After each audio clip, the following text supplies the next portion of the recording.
Texas Congressman Pete Sessions for more on all of this. Good to see you this morning, Congressman. Good morning. President Trump says that the U.S. Navy will begin that blockade of ships entering or leaving the Strait of Hormuz starting at 10 a.m. Eastern time. That's about 3 hours from now. So this after the U.S. and Iran ceasefire talks in Pakistan, as you know, ended without an agreement. So where do you see this heading? Well, I think it's important to note that members of Congress are coming back from 2 weeks for an Easter break. They've had an opportunity to hear from lots of people back home, but the news definitely from Vice President Vance is perhaps some could say what we probably expected.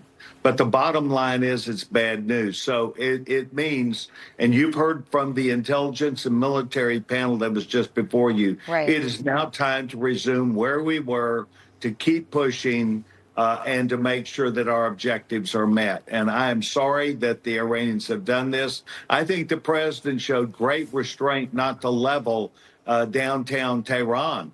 Well, it looks like that point is over, and the Iranians are going to find themselves at the bad end of our military.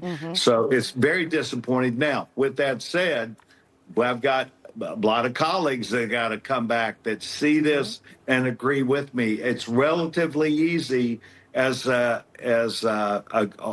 good conservative Republican, but not our whole Congress is made up of that. So we're going to have to move forward. I hope the president does not yield. I think we can show great progress in the next few days when the president goes back after it.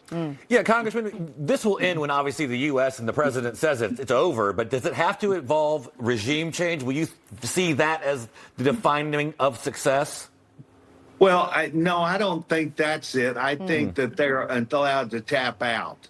And if they tap out, that's fine with me. But we've got still serious issues that we've got to take care of. Right. These mines are legitimate game-changing issues, as well the drone supply that's left. So it's not going to be an easy battle, but it's one that must be fought. It's one that must be won. And to hear our military panel with great specificity about that plan lets me know that while we, members of Congress, have been back home, a lot of work has gone on. I've touched base with some people inside the Pentagon. They feel very confident on where they're going. So do I.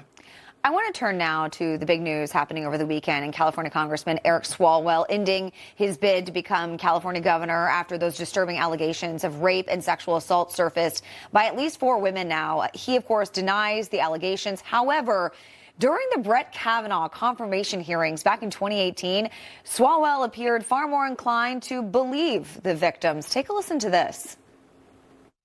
For Brett Kavanaugh's sake, if he is innocent, I hope tomorrow he opens his statement and says, you know what, bring in all the victims, allow them to be heard, allow them to be questioned.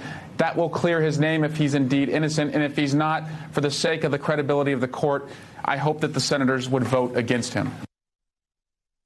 A lot to unpack here. Do you believe ultimately that Swalwell should step down from his seat in Congress?